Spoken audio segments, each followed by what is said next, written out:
Students, तो आप लोग कैसे हैं? उम्मीद करता हूँ कि अच्छे होंगे and welcome to Yadav classes 1। आज हम लोग इंग्लिश लिटरेचर का चैप्टर 1 3 क्वेश्चंस पढ़ेंगे और उसको आप लोग को मैं एक्सप्लेन करूँगा। मैं सबसे पहले हमें चैप्टर स्टार्ट करने से पहले बिफोर यू नीड रीड में पढ़ना चाहिए। देखते हैं इसमें क्या लिखा है। A king has 3 questions and he is seeking answer to them. तो एक किंग के पास 3 क्वेश्चन होते हैं, उनका आंसर छुपाया होता है। What are the question? तो क्वेश्चन क्या होते हैं? Does the king get what he wants? क्या किंग को मिल पाता है जो चाहता है? तो इन्हीं सब क्वेश्चंस का आंसर है इसमें। तो let's get started. Chapter 1 3 question. Thought came to certain king that he would never fail if he know 3 things. एक बार एक किंग के मन में एक ख्याल आया कि अगर उसको ये 3 चीज़ें पता होंगी तो कभी नहीं फेल होगा। तो पहली चीज़, what is the right time to begin something? तो कुछ शुरू करने का सबसे पहला समय क्या होगा? Which people should he listen to? तो किस इंसान की बात सुननी चाहिए? What is the most important thing for him to do? सबसे ज़रूरी चीज़ उनके लिए क्या करने के लिए होगी?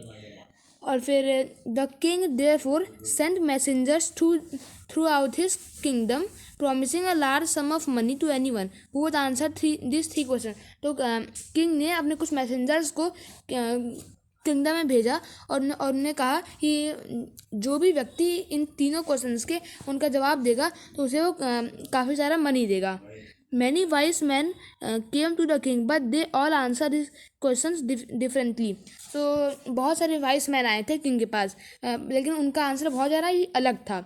In reply to the first question, some said the king must prepare a time table. तो पहले क्वेश्चन के रिप्लाई में सब कुछ ने कहा कि हमें हमेशा एक टाइम टेबल बनाना चाहिए and then follow it strictly, और हमें उसे अच्छे से फॉलो करना चाहिए। Only is in this way they said could he do everything as its proper time.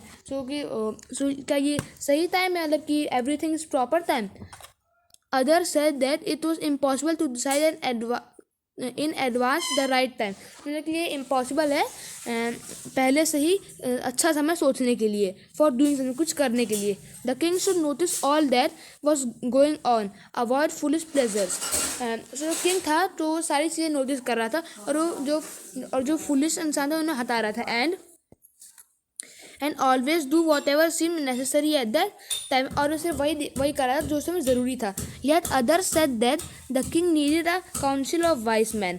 तो बाकी लोग कह रहे थे कि हाँ, किंग को एक काउंसिल ऑफ वाइस मैन, एक ईमानदार इंसान चाहिए, who would help him act the proper time, जो सही टाइम पे एक्ट कर सके।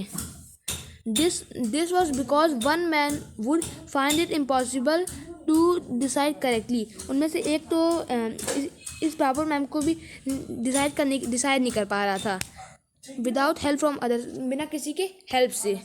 The right time for every action. तो मतलब कि कुछ भी डिसाइड नहीं कर पा रहा था कि राइट टाइम क्या होगा हर एक्शन के लिए। But then other said that there were some things which could be urgent. तभी बाकी लोगों ने कहा कि कुछ चीज़ें होती हैं जो मतलब ज़रूरी होती हैं, इंपॉर्टेंट होती हैं। These things could not wait for the decision of the council. तो वो जो चीज़ें होंगी वो काउंसिल के डिसीजन के लिए नहीं रुक सकती। In order to decide the right time for doing something, मतलब कुछ करने के लिए, for doing something it is necessary to look into the future. तो मेरा फ्यूचर देखना बहुत ज़रूरी होता है। एंड ओनली मैजिशियंस को डू दैट, ये सिर्फ मैजिशियंस करते हैं। The king therefore would have to go to magician. इसके बाद फिर जो किंग था वो मैजिशियंस के पास जाता है। थैंक्स फॉर वॉचिंग, और इसके आगे का हम आपको पार्ट 2 में एक्सप्लेन करेंगे। Thank you.